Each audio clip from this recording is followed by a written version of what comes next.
नमस्कार दोस्तों, मैं हूं शिवम पांडे और आपका स्वागत करता हूं आपके अपने चैनल ट्रिक पॉइंट में। दोस्तों आज हम लोग बात करने वाले हैं मध्य प्रदेश की महत्वपूर्ण राजधानियों के बारे में। आपको पता है कि जब मध्य प्रदेश से संबंधित एग्जाम में प्रश्न पूछे जाते हैं राजधानियों से रिलेटेड, तो आपसे पूछ लिया जाता है कि जैसे मध्य प्रदेश की धार्मिक राजधानी क्या है, या फिर आपसे पूछ लिया गया कि मध्य प्रदेश की संगीत राजधानी क्या है, मध्य प्रदेश की ऊर्जा राजधानी क्या है, मध्य प्रदेश की सांस्कृतिक राजधानी क्या है। तो ऐसे कई सारे प्रश्न आपसे पूछ लिए जाते हैं। तो ये टॉपिक आपके एग्जाम के लिए काफ़ी ज़्यादा महत्वपूर्ण है, तो आप इस वीडियो को एक बार पूरा ज़रूर देखिएगा। बाकी याद करवाने की गारंटी मेरी है, ठीक है। तो देरी ना करते हुए चलिए इस वीडियो को शुरू करते हैं।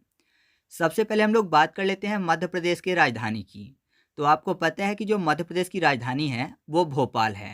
तो इसको किसी भी ट्रिक से याद करवाने की जरूरत नहीं है, क्योंकि आपको ये पता है।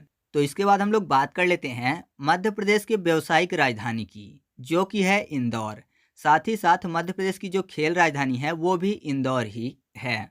तो दोनों को आसानी से याद किया जा सकता है, क्योंकि व्यावसायिक मतलब व्यापार की बात हो रही है और खेल मतलब गेम की बात हो रही है। तो आपको पता है कि अगर कोई व्यक्ति व्यवसाय करता है या फिर कोई भी व्यक्ति गेम खेल रहा है, तो उसको दौड़ना जरूर पड़ेगा। मान लीजिए कोई व्यक्ति क्रिकेट खेल रहा है तो जाहिर सी बात है दौड़ना पड़ेगा, ठीक है। फुटबॉल खेल रहा है तो भी दौड़ना पड़ेगा, हॉकी खेल रहा है तो भी दौड़ना पड़ेगा।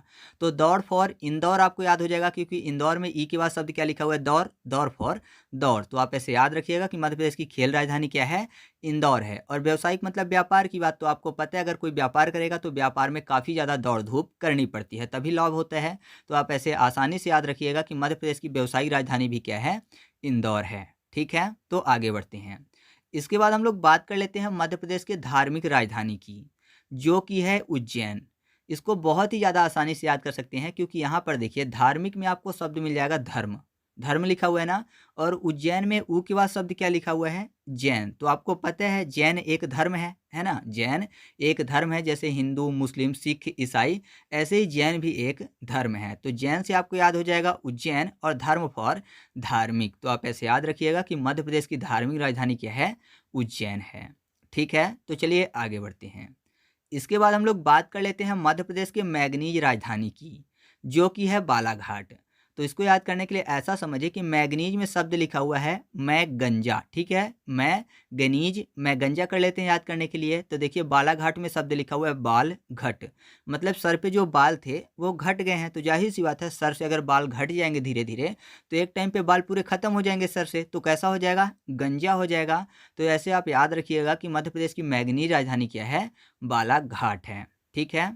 इसके बाद हम लोग बात कर लेते हैं मध्य प्रदेश के पर्यटन राजधानी की, जो कि है पचमढ़ी। तो बहुत ही आसानी से याद कर सकते हैं, क्योंकि यहाँ पर देखिए पचमढ़ी में आपको शब्द मिल जाएगा पाँच, और मढ़ी को याद करने के लिए कर लेते हैं गढ़ी। गढ़ी मतलब क्या होता है, किले या फिर महल, ठीक है। तो यहाँ पर देखिए 5 महल या फिर 5 गढ़ी हैं। और पर्यटन की बात हो रही है, मतलब ऐसा स्थल जहाँ पर पर्यटक लोग जाते हैं।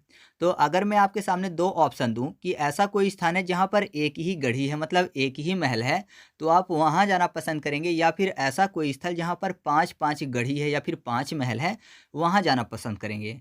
तो आप बोलेंगे जहाँ 5-5 है वहाँ जाना पसंद करूँगा। क्यों? क्योंकि एक ही बार अगर आप जाएंगे तो 5 चीज़ें देखने को मिल जाएगी, और दूसरे स्थान पर जाएंगे तो वहाँ पर एक ही चीज़ मिलेगी। तो ये कह सकते हैं कि पर्यटक सबसे ज़्यादा वहीं जाना पसंद करेंगे जहाँ पर चीज़ें ज़्यादा होंगी। जहाँ पर 5 गढ़ी हैं वहाँ पर पर्यटक जाना पसंद करेंगे। तो आप ऐसे याद रखिएगा कि मध्य प्रदेश की पर्यटन राजधानी क्या है, पचमढ़ी है, ठीक है।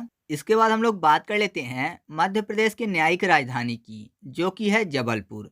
तो यहाँ पर देखिए न्यायिक में आपको शब्द मिल जाएगा नाई, ठीक है, न्यायिक नाई। और यहाँ पर देखिए जबलपुर में जाके बाद शब्द क्या लिखा हुआ है, बलपुर।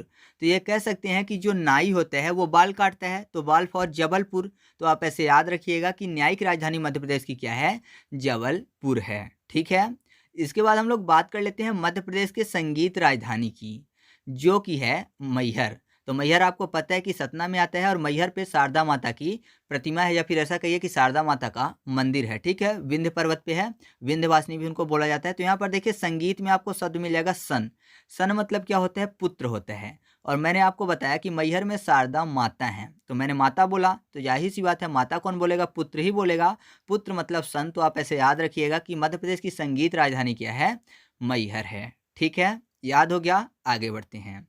इसके बाद हम लोग बात कर लेते हैं मध्य प्रदेश के ऊर्जा राजधानी की, जो कि है सिंगरौली, ठीक है। तो यहाँ पर देखिए सिंगरौली में आपको एक शब्द मिल जाएगा लास्ट में, रौली। रौली एक चंदन होता है, ठीक है, जिसका कलर कैसा होता है जब मैं आपको बताऊँगा तो आपको ये पॉइंट याद हो जाएगा। यहाँ पर देखिए दूसरी तरफ शब्द क्या लिखा हुआ है, ऊर्जा राजधानी, मतलब ऊर्जा की बात हो रही है। और आपको पता है कि ऊर्जा का सबसे बड़ा स्रोत क्या है, तो आप बोलेंगे सूर्य भगवान है। तो जब सूर्य भगवान उगते हैं और जब पश्चिम की तरफ सूर्य भगवान डूबते हैं, तब उनका जो कलर होता है वही रोली का भी कलर होता है। रोली एक प्रकार का चंदन होता है, मैंने आपको बता दिया। तो वो कैसा होता है, जब सूर्य भगवान उगते हैं तो उनके कलर का, या फिर जब डूबते हैं तो वो एक ही कलर होता है ना दोनों टाइम पे, तो उसी कलर का रोली होता है। तो ये कह सकते हैं कि जो ऊर्जा राजधानी है मध्य प्रदेश की वो क्या है, सिंगरौली है, क्योंकि ऊर्जा का सबसे बड़े स्रोत क्या है, सूर्य भगवान है, और उनका कलर कैसा होता है, रोली की तरह होते हैं। इसके बाद हम लोग बात कर लेते हैं मध्य प्रदेश की सांस्कृतिक राजधानी की, जो कि है जबलपुर। तो जबलपुर में जो बा है उसको पा कर देते हैं तो हो जाएगा जबलपुर। और यहाँ पर संस्कृत की बात हो रही है, तो आपको पता है जो भी संस्कृत के मंत्र होते हैं उनको क्या किया जाता है, जपा जाता है। संस्कृत के जो मंत्र होते हैं उनको जपा जाता है। तो जपना फॉर जबलपुर यानी जबलपुर। तो आप ऐसे याद रखिएगा कि मध्य प्रदेश की सांस्कृतिक राजधानी क्या है, जबलपुर है। इसके बाद हम लोग बात कर लेते हैं मध्य प्रदेश की ग्रीष्मकालीन राजधानी की, जो कि है पचमढ़ी, ठीक है। तो यहाँ पर देखिए ग्रीष्मकालीन की बात हो रही है, तो यहाँ पर एक शब्द लिखा हुआ है ग्रीष्म और दूसरा शब्द क्या लिखा हुआ है, काली। ग्रीष्म मतलब गर्मी की बात हो रही है, और काली तो आपको पता है गर्मी के टाइम पे धूप ज़्यादा होती है, तो जो इंसान की स्किन होती है वो कैसी पड़ जाती है, धीरे धीरे काली पड़ जाती है। तो स्किन को क्या बोलते हैं, चमड़ी बोलते हैं ना। तो चमड़ी फॉर पचमढ़ी। तो आप ऐसे याद रखिएगा कि मध्य प्रदेश की ग्रीष्मकालीन राजधानी क्या है, पचमढ़ी है, ठीक है।